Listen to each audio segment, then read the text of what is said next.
അസ്സലാമു അലൈക്കും വറഹ്മത്തുള്ളാഹി വബറകാതുഹു. പ്രിയപ്പെട്ടവരെ, റമളാൻ മാസം അടുത്തു വരികയാണ്. അല്ലാഹു തആല നമുക്ക് നൽകിയ മഹത്തായ ഒരു തയ്യാറെടുപ്പിൻ്റെ മാസമാണ് ശഅബാൻ മാസം എന്ന് പറയുന്നത്. പലരും അധികം ശ്രദ്ധിക്കാതെ കടന്നു പോകുന്ന ഈ ഒരു മാസത്തെക്കുറിച്ചിട്ട് നബി സല്ലല്ലാഹു അലൈഹി വസല്ലമ പറഞ്ഞിട്ടുണ്ട്. റജബിനും റമളാനിനും ഇടയിൽ ആളുകൾ ശ്രദ്ധിക്കാത്ത ഒരു മാസമാണ് ശഅബാൻ. അതുകൊണ്ട് തന്നെ ഈ ഒരു മാസത്തിൽ ദിക്റുകളും സ്വലാത്തും നോമ്പും ഇതെല്ലാം നമ്മൾ അധികരിപ്പിക്കുക.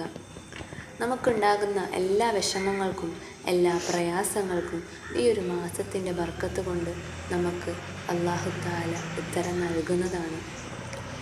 ശഅബാൻ മാസം എന്ന് പറയുന്നത് അമലുകൾ വർദ്ധിപ്പിക്കേണ്ട, മുത്ത് നബി സല്ലല്ലാഹു അലൈഹി വസല്ലമയിലേക്ക് സ്വലാത്തിനെ അധികരിപ്പിക്കേണ്ട ഒരു മാസമാണ്. നമ്മുടെ ജീവിതത്തിലുണ്ടാകുന്ന വിഷമങ്ങൾ, കുന്നോളം കടങ്ങളുണ്ടാകും പല ആളുകൾക്കും.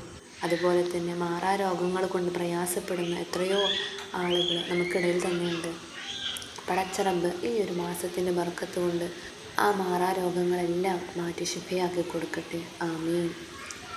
അതുപോലെ തന്നെ മക്കളില്ലാതെ വിഷമിക്കുന്ന ഉമ്മമാർ, അവരുടെ കണ്ണുനീര് അല്ലാഹു തആല കാണട്ടെ. സ്വാലിഹായ മക്കളെ അവർക്ക് അല്ലാഹു തആല കൊടുക്കട്ടെ. അതുപോലെ മക്കൾ മൂലം സ്വസ്ഥത നഷ്ടപ്പെടുന്ന മാതാപിതാക്കൾ, കാരണം ആ മക്കളെ സമൂഹത്തിലെ ചീത്ത കൂട്ടുകെട്ടിലൂടെ നശിച്ച് അവരുടെ ജീവിതം കളഞ്ഞ് കൊണ്ടിരിക്കുക.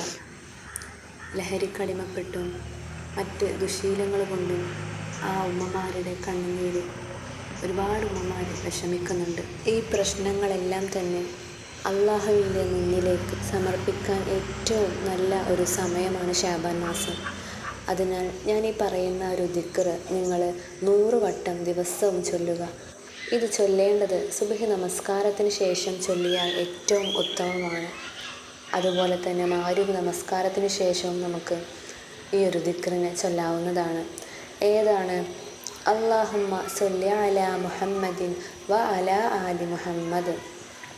ഒന്നുകൂടെ പറയാം, അല്ലാഹുമ്മ സ്വല്ലി അലാ മുഹമ്മദിൻ വ അലാ ആലി മുഹമ്മദ് എന്ന ഈ ഒരു ദിക്ർ നമ്മൾ നിരന്തരവും ദിവസവും ചൊല്ലി അള്ളാഹുവിനോട് ദുആ ചെയ്യുക. മുത്ത് നബി സല്ലല്ലാഹു അലൈഹി വസല്ലമയുടെ പേരിൽ എത്രത്തോളം നമ്മൾ സ്വലാത്തിനെ അധികരിപ്പിക്കുന്നുവോ അത്രത്തോളം നമ്മളിലേക്ക്, നമ്മുടെ ജീവിതത്തിലേക്ക് റഹ്മത്തിനെ പടച്ച റബ്ബ് കൊണ്ടുതരുന്നതാണ്. നമ്മുടെ പ്രയാസങ്ങളും നമ്മുടെ ദുരിതങ്ങളും നമ്മളിൽ നിന്ന് ഒഴിഞ്ഞു പോകുന്നതാണ്. ഇൻഷാ അല്ലാഹ് ജീവിതത്തിലെ എല്ലാ ആവശ്യങ്ങൾക്കും, രോഗശാന്തിക്കും, അതുപോലെ കടം തീരാനും സന്താനങ്ങൾ ലഭിക്കാനും റമളാൻ കാണാനുമുള്ള തൗഫീഖിനായി ഹൃദയം തുറന്നുകൊണ്ട് അള്ളാഹുവിനോട് ദുആ ചെയ്യുക. ഇൻഷാ അല്ലാഹ് ഈ ഒരു ശഅബാൻ മാസം നമ്മെ മാറ്റത്തിൻ്റെ വാതിലിലേക്ക് നയിക്കുന്ന അനുഗ്രഹകാലമായി മാറ്റി തീർക്കട്ടെ, ആമീൻ.